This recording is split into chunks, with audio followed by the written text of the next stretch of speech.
Hey everyone, Sujan Patel here from Mailshake here at the Sales Prospecting Summit. I've got Gaetano DiNardi here. We're going to talk about the buyer side of sales, talking about how social touches can accelerate the prospect. Um, really, Gaetano, really interesting topic. For the people that know you, you mind introducing yourself? Yeah, no doubt. Thanks, Sujan. Big time follower and fan of all your work, of course. So appreciate you having me. For those who have not been familiar with me or my work, previously I was heading up marketing at Sales Hacker, and I was also at a company called Pipedrive, a pretty well-known sales CRM company. Now leading demand generation at Nextiva, and we're a business communications company. And long story short, there we're transforming the way businesses communicate. We're doing lots of cool stuff, and things I'm passionate about are inbound sales, inbound marketing, working with SDRs to accelerate demand generation, social, all these sorts of things. So it's great to be here, and thanks for having me. Yeah, my pleasure. So, what's interesting is we were talking about prepping our prep interview here, and you're like, let's talk about the buyer side. You get sold to thousands of times, right? Hmm. Um, like, give me your like, what's happened in your head, right? You get pitched a lot. What happens? Totally. I mean, there's something happens, Sujan, when you put demand generation in your title on LinkedIn. The vultures come out. I don't know what it is about that title, but I've never been pitched now more now than ever before. You know, when you have a title like maybe SEO manager or content marketing, it's not as bad. But when you put demand generation, they just know that you're responsible for so many areas of the business, and you kind of have a target on your back. So what I wanted to give your audience today is the perspective of a real technology buyer. You know, I'm someone at a company that has real decision making power to buy technology, and I get pitched probably 100 times a month, and 99 out of those 100 I will decline. So what I'm here to tell you about today is the exact scenarios that have worked with me as a buyer, things that salespeople have done with me that I have liked and that have worked and that have actually earned meetings. So you're going to hear real tactical, actionable advice today. And hopefully this will make everyone listening and watching a better seller. Awesome. All right. So let's go through each social channel one by one. LinkedIn. What do you do? Well, LinkedIn is probably the most important one now. I would say, you know, one of the biggest mistakes I see happening on LinkedIn is the dreaded connect and pitch. I think everyone's, you know, any person with a soul today should know why that's a problem. What I would recommend you do, say, let's say, you know, you already have rapport with a prospect. Maybe you got a warm intro through social or something like that. That happens all the time, by the way. Somebody will, you know, say, hey, I know somebody who's great at link building, for example, or that has a software that you might be interested in. I'm an investor in this company. Do you mind if I make an intro? And then they intro me on LinkedIn DM.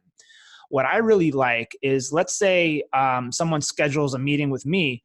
I really like it when after that they go to my Twitter feed and they see a little bit of what I do there.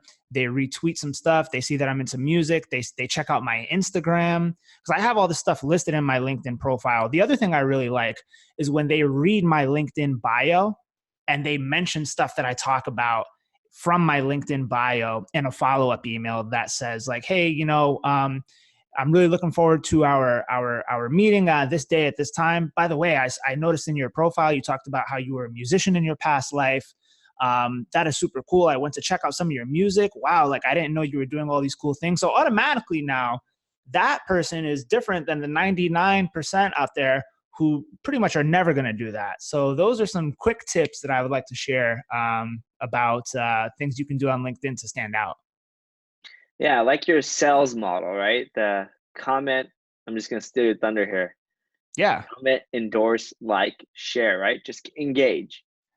And then, Yeah.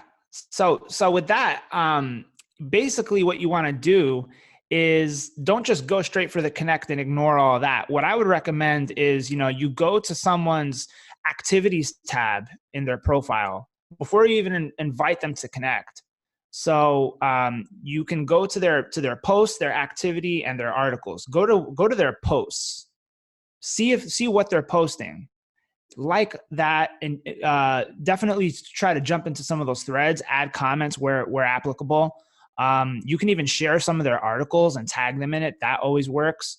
And then while they're fresh in your mind, you request them later after you've already done that. And ideally after they've responded to you in a comment. Another thing you can do is look at things that they're commenting on in other people's threads, and you can jump into that as well. LinkedIn doesn't just show you what they post, but also what they like, what they comment on. Then if you're using Navigator, you should set up, you should basically set up alerts and follow them and their company through Navigator, so you can get updated on all the things that they're doing. Nice. I love that. Yeah. So it's just really to engage, research, care before you go reach out, right? Or anything you do with that prospect. What about Twitter and Facebook? What's your thoughts on those two channels? Yeah, I think Twitter can definitely work. And it depends on like how active people are on Twitter. Like me, for example, I'm hyper active there. I'm pretty much tweeting every day about random shit. So if you come across someone like me who's active on Twitter, yeah, it makes a lot of sense to engage there and just be different, because on LinkedIn, everyone's trying to pitch. On Twitter, really no one's trying to pitch anything. Like there's some people working it, but not many. So you're going to automatically stand out there if you can go to a less crowded marketplace or platform or whatever you want to call it. And you can definitely work some game there. It's good to kind of just, try to warm up your prospects on Twitter and just show that you have a soul, that you have a pulse. With Facebook, I don't know how you feel about this, Sujin. I feel personally that it can be a little bit of a creep move. I try to keep that reserved for like close friends and fam, but there are some business people that I accept on Facebook, but I probably wouldn't feel good about someone trying to hit me up on Facebook about business stuff. How do you feel about that? Yeah, I think it's still very personal. I also think the likelihood of, if you're not connected to a close network, of ending in that like other inbox in messages is very high. So you won't get into the primary messages. It's pretty much Facebook's version of promotions tab. Mm-hmm. And all the other tabs that are not the primary tab.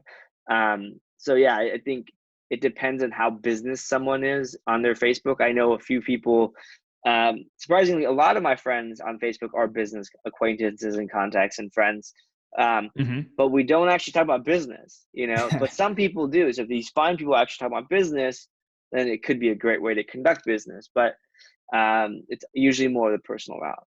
Yeah, I'll agree with that. I'll tell you where I think Facebook kind of is valuable. There are those like few connections you make in business that kind of go beyond business sometimes. Like, there's a few people that I've met through the Sales Hacker Network. You're one of them. There's a few others that like I'm cool with connecting with on Facebook and just kind of seeing, what they're talking about, staying updated, top of mind, and just kind of letting that relationship fester, if you want to call it that. I think Facebook is good for that. Yeah, absolutely. It's a great way to build that relationship. But like most people, you just don't give a crap of what they're doing, right? And then there's the whole feed that algorithm that just kind of destroys that. Yeah. Meaning you might not ever see them if you don't engage, right?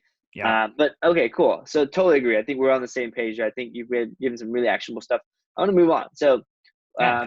what should somebody do, right after somebody schedules a demo? So you've got the prospect to agree to a demo. Great. You've done some of the things you mentioned here. What's your recommendations for approach here? Sure. So I think this applies to inbound and outbound, but I'll just use inbound for example, because inbound, this really doesn't happen a lot. So let's say I'm looking for, I don't know, a dashboarding solution, right? And I'm just going to throw out a name, geckoboard.com, and I submit a request for a demo. What's going to happen is I'm going to get an automated response, and it's going to probably tie me into some AE's Calendly, and it's going to auto book it. And then I'm going to show up to that demo and meet that rep for the very first time. They're pretty much not going to know anything about me. I'm pretty much not going to know anything about them. The few that stand out are the ones that see, okay, AEC's demo with prospect booked, via inbound request on this day. That AE says, okay, Gaetano DiNardi, I'm going to look this person up, goes to my LinkedIn, sees all the stuff I'm doing there, sends me a connection request on LinkedIn saying, hey, I just saw that you scheduled a demo with us through the website, and I'm really looking forward to you Really looking forward to speaking with you at this day, at this time. By the way, I love the stuff that you're doing on social media. I love the stuff that you are doing with your music and et cetera, et cetera. They research a little bit about me personally.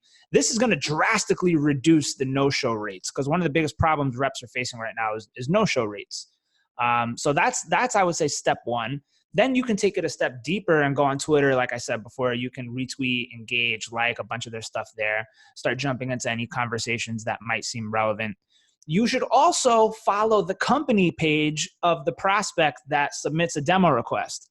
So this is an easy way to just stay updated with like what the company's doing, the content that they're putting out.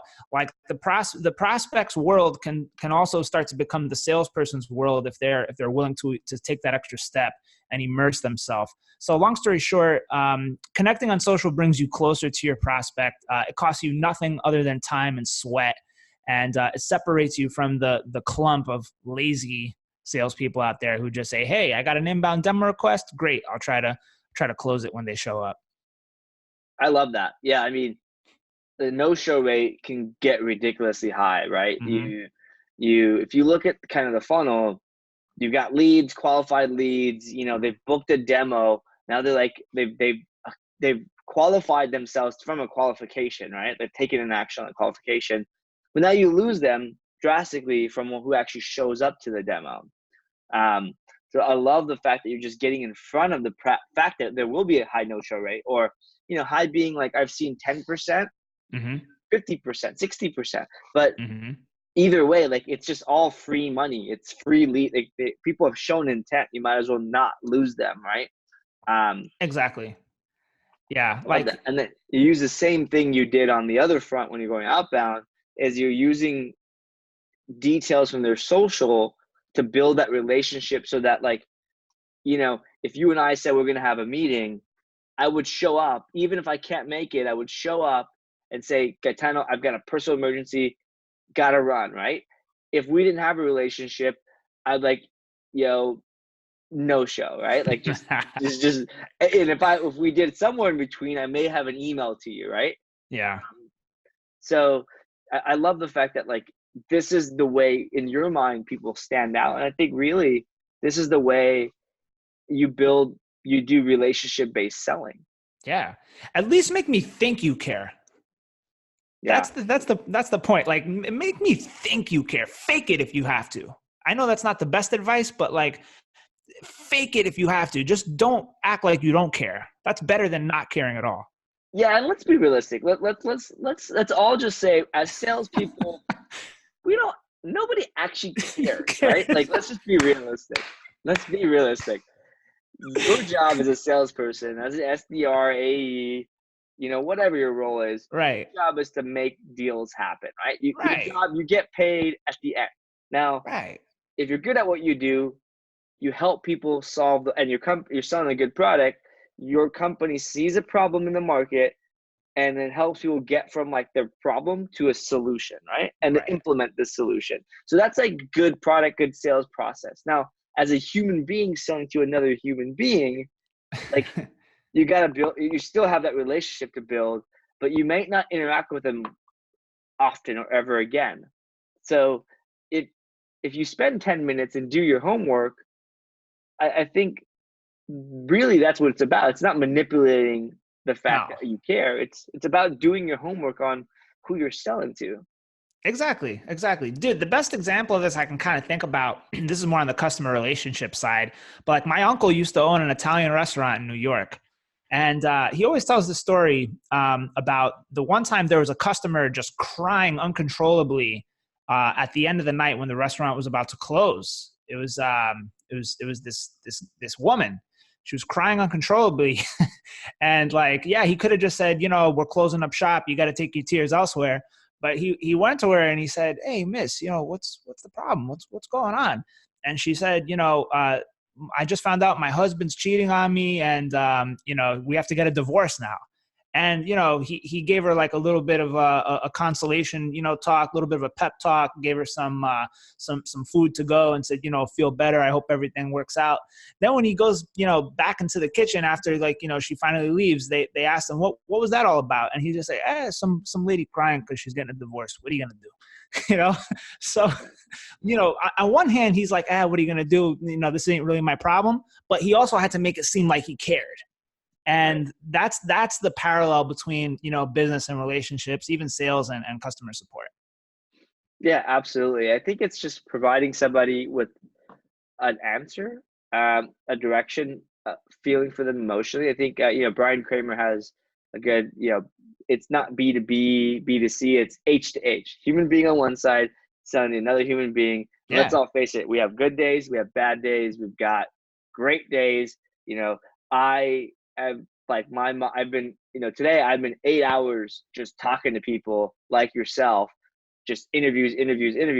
And I'm like high energy. I'm going to be drained at the end of the day. My wife's going to be like, what the heck? So, tomorrow, if someone tries to sell me something and I have a demo, you're going to have to like pick me up. But again, let's just go back a step.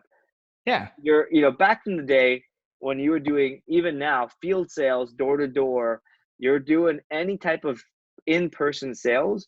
You walk up, I used to sell vacuum. My first job out of in high school was selling door to door vacuums for like $2,000. Wow. And it was horrible. And it was commission only, so not much pay. I don't know why I took this job, but anyways, I would just, if I'm going to someone's house, I could see their driveway, I could see their car, I could see if their garden is beautiful or their grass is cut. I know all these things about people. It is up to me whether I want to spend an extra 5 minutes or a minute and say, wow, I see you got a like Camaro out front. You a big car guy? You ever go to like blah, blah, blah? Or like, that's a sweet looking car. I've got a red one. Or like, just whatever, right? Or like somebody's into like gardening and they've got vegetables or whatever crap, right? Or their grass is cut, like beautiful lawn, right? It doesn't take much to say something nice or something specific about the pathway you just walk through. I think social media is that same way. It's like somebody's sharing their freaking cat videos or baby videos or whatever, to share with their friends in the world. It's publicly available information. You might as well use it to your advantage, because we already know the platforms are doing that, right? Like Facebook uses it to their advantage. Yeah, dude, that's a great example, man. Like, wow, that draws the parallel perfectly. I wish I knew this at the time. So that's like, hindsight is always 20/20, right? So I wish back when I was 15 or 16, I took more time to do this. And I learned this after I quit. And a buddy of mine was like thriving. We both joined together, and he's like crushing it being like, he's selling a couple vacuums a month, right? And making money. Meanwhile, I sold like one vacuum in like 2 months through the summer, stuff, whatever. He's like, yeah, it doesn't take much effort to care. He's like, that's the difference between me and you, and me and you, of like, you're quitting and I'm actually selling. So, and that was one smart 15-year-old, that friend I had. Dude, that's awesome. That's a very, very actionable example. I love that. All right, man. Well, I want to go back to you, all right? I want to go back to before we chatted, you said you had a kind of an example scenario you wanted to share. Do you want to just kind of walk through that? Yeah, let's walk through it. And, shout out to Jason McElhone, who kind of put this out there. I kind of twisted it and made it my own version here. But essentially, let's say you're doing account-based marketing. This is what you do to accelerate your prospecting on social for ABM. You pick your top 50 target accounts. And this is assuming you're B2B, because B2C, this is obviously not going to work. But assuming you're B2B, top 50 target accounts, boom. You got it right in front of you, all listed out, order of highest priority, maybe highest pipeline value, estimation, whatever. Within those target accounts, then what you want to do is create a mind map of the target stakeholders within each of those accounts on LinkedIn. Now, some companies that may be really small might only have one key stakeholder, so that's fine. But the bigger the company gets, the more likely it is that there's multiple decision makers and stakeholders in a deal. You want to map out all these people. assuming everyone's active, you will have 5 key stakeholders at 50 target accounts. You'll have 250 people you can engage with and connect with. 250. So now you have basically a social prospecting list of 250 people. You go to each of their LinkedIn profiles. You navigate to their activities tab. You go like, comment, and tag them on some of their most recent activity. Right there. Then you see if they've published any articles in the articles section. If they have, make sure you like and comment on it. The next day, you send them a connection request. Now your face and your name is hopefully fresh in their mind if they're as active as you think they are, or it seems like they are. This is going to significantly increase the chances of them accepting your request rather than a cold generic one where you haven't warmed them up at all. So then let's say they accept your request. Boom, this is great. You go to Sales Navigator if you have an account there. You make sure you're following what they're doing there. You add them to a list. You add their company to a list, and you make sure you stay updated on all the things that are happening. Now, what you will do in the next 3 months is going to separate you from every other salesperson out there. Rather than connecting with them and then the next day pitching, don't do that. That's what everyone does. You milk this shit for 3 months. Every week you make it your priority or your business to go to some of their content and like it, to comment on it, to engage with it, to share it, go to their profile, endorse them for some of their skills, right? All these sorts of things. You just constantly warm it up. You warm it up. Hopefully you get them to engage back. You get some dialogue going in a comment thread. You do this with all 250 stakeholders for the course of 3 months. Then you set an alert or a reminder in your CRM. At the end of those 3 months, that's when you hit them with, hey, does it make sense for us to connect? And maybe, this is where the next point of this is where you want to get them to agree to have a coffee with you if they're local. Maybe you can ask them if they're attending Dreamforce or if there's any conferences they're going to be at. You can meet with them there. Maybe a content collaboration, videos, webinars, podcasts. There's all sorts of ways you can collaborate with your prospect now or key decision maker, or maybe invite them to be a guest at a lunch and learn or a small dinner or something like that. So the point is, as the deal sizes get larger, the sales cycles get longer, the sales process becomes more complex, you're going to have to take these extra steps to really warm up and nurture and build to get to that climax point before you just kind of go in for the sniper kill. It's not as simple as it used to be, like you said, Sujan. It's not like we're selling vacuums here at door to door anymore. Now these, we're talking about hundreds of thousands of dollars worth of deals in some cases where, it's not as simple as just going in for the kill right away. So that's my tip, my actionable scenario for you. And I hope that it works for the readers and listeners out there. Awesome. I love it. So I actually was just, while you were talking, and just shared that with my sales team. I'm like, guys, here's a way to try to reduce your no-show rate.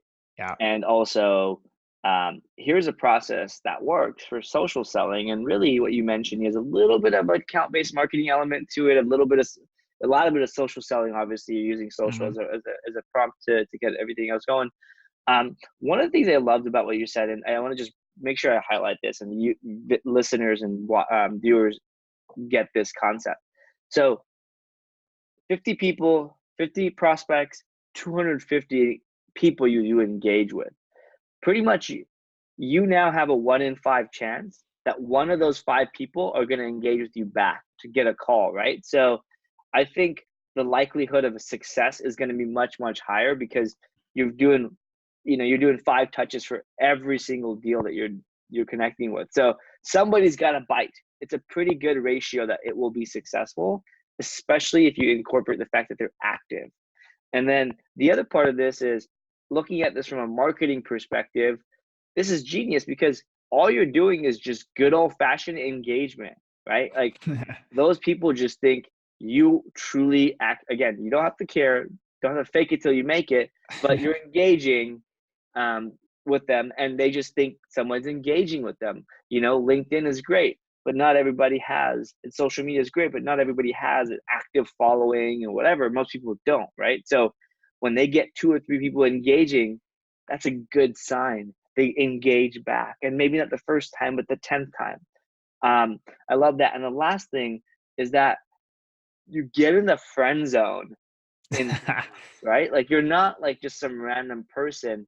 You're some random person that I've had some internet engagement with, right? So um, it works. And funny enough, um, I've actually built a couple real, like not sales, real relationships, and some of my good friends have started this exact way. Like we Hmm. met, we like I just I just heard about this is an awesome person. They're like follow, so I followed them, and I engaged, and they eventually engaged back, and like I was shared my thoughts, and like we both in a comment like, oh, we like cars, and then so he's like, I'm gonna be in Austin, or like I live in LA. He's like, I'm gonna be in LA in a few weeks. Let's go grab coffee.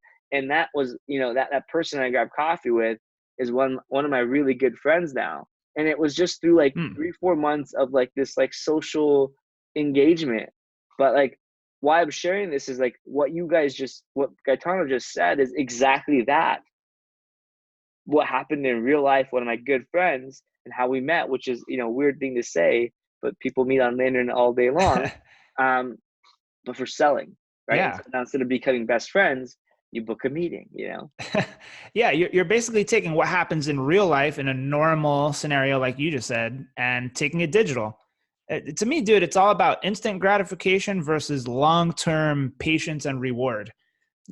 Everybody wants that instant gratification because, they didn't do good enough prospecting in the beginning of the month. Now it's the end of the month and they're scrambling to hit quota and they're under pressure and they feel like they're forced into bad tactics. If you're constantly building this kind of nurture system of people you have in the works, you're not going to have to scramble because your fruit is the seeds that you're planting seeds all over the place, and your fruit is going to be ready for harvest at the right times, and you're not going to be scrambling. The key is to plant as many of these seeds as you possibly can, but without losing sight of them. You don't want to miss watering them. That's the key, to this whole thing. But it's all about instant gratification versus long-term patience and reward. That's what it is, man. Love it, man. This is great. Gaetano, thank you for joining. This has been great. Again, I got a couple nuggets I'm like instantly going to do, and I'll give you feedback later personally on how it goes too. Oh man, I would love to hear. Yeah, absolutely. Where for people that want to learn more, reach out. Where's the best place Yeah, to man. find you? Yeah, dude, we're talking about social here, baby. So hit me up on social. LinkedIn, you could just search me, Gaetano DiNardi. You could go to Twitter. I'm there at Gaetano_NYC. And yeah, that's pretty much it. Hit me up, and I'm looking forward to connecting. Awesome. Thanks, Gaetano. Take care. Thanks, Sujin. Appreciate you, man.